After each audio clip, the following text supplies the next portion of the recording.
We're very excited. Aloe Blacc is here with us. He's performing. Hello. Good morning. Hello. He's performing Under the Stars at the Ford Amphitheater Saturday night. And here he is. Oh, he's rehearsing Change Gonna Come.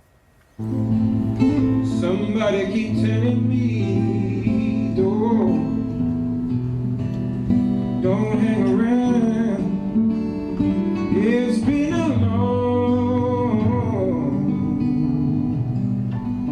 long time coming, but I know change gon' come. Oh, yes, it will. Thank you for not staying in the corporate world and giving the world that. Sorry, Ernst & Young, but you know. We lost a great accountant here, folks, or whatever. It's great to see you again. Thank Good to you. be back. Thank you for coming in. Change Gonna Come, Sam Cooke, become an anthem of sorts. That's the kind of song when you sing it, you really feel it, don't you? You definitely really feel it. And it's the sort of song that was a hallmark to the civil rights movement and is a hallmark to a lot of movements since then that are looking for positive social transformation. That's what the show is all about, songs that are part of social movements. Right, like Blowing in the Wind. Yeah. Bob Dylan, that kind of a song. Yeah. This Land Is Your Land, which absolutely was a comment that Woody Guthrie was making about Irving Berlin's America the Beautiful. Right, Did and if you that? go deeper into the lyrics, you see it is a very negative commentary about a lot of things. It's interesting how we turn this around. You know the song I Love L.A., Randy Newman? Yeah. That is such a sarcastic, kind of taking a hit at L.A., which is now we embody as the song Loving L.A., right? Yeah, of course. But that, so goes the story. You know, revisionist history is rampant. But ultimately, it comes down to how you feel about the song and what it does for you. And I'm going to be singing songs that I think, for me, have been really instructive in my position as an artist and an activist. Of course. You know, and songs like Joni Mitchell's Big Yellow Taxi. It was a fun pop song, but she's really speaking about ecological issues. There's a real message in that song. It's pretty awesome, and it's fun to sing. I get to do a song called The Parasite by Eugene McDaniels. And he's singing a very scathing kind of analysis of the relationship between the early settlers and Native Americans. So songs that may have been lost to history because, oddly enough, Spyro Agnew banned that album.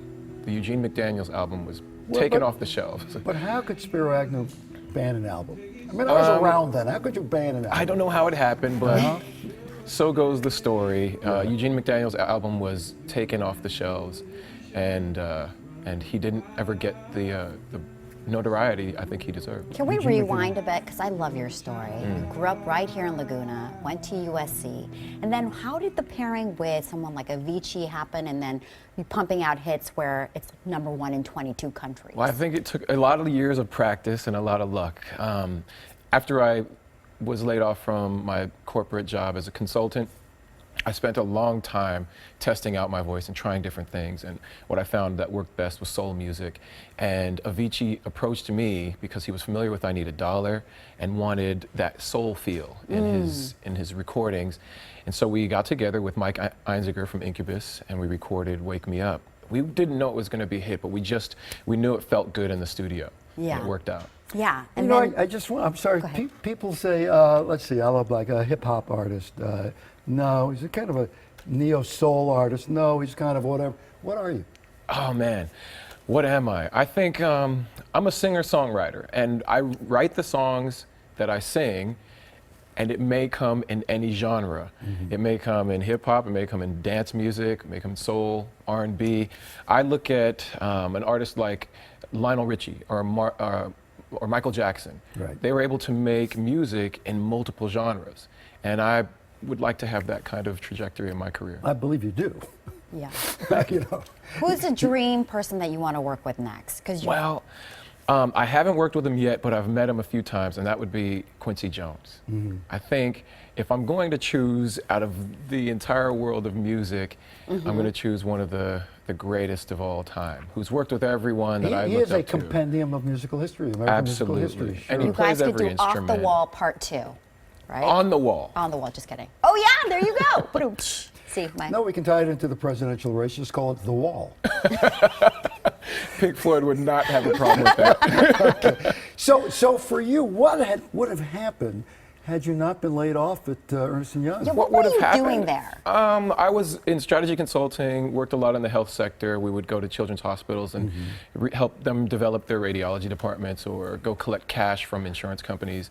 So a lot of analysis and that kind of thing. But what would I be doing if I wasn't laid off? If they hadn't laid you off and you were moving up the ladder there. I don't know. I probably would be moving up the ladder and maybe as a corporate executive finding ways to do some social good by donating a lot and being part of the charitable And really giving. quickly, how beautiful is the new Ford Theater? The Ford Amphitheater? Theater Yeah, because they is- just renovated it for a They've year, renovated right? it and it's beautiful. It is so much better than what it used to be. Although it was a beautiful venue already, they've really put a lot of heart and soul into the design and it's going to be wonderful. Oh, that's great, because I haven't been there. Did they fix the parking at all? It depends. I mean, if the 101 is the parking lot, Well, that's then it, yes. right? Oh my goodness. Always great to have you here, Great, Aloe. thank Good to you. see you. Thank you Aloe, so much. congratulations. Ford Amphitheater, Hollywood, this Saturday night at 8 o'clock. Go see him. It's beautiful. The weather's going to be great. Everything's going to be fine. It's a local guy. Support a local guy.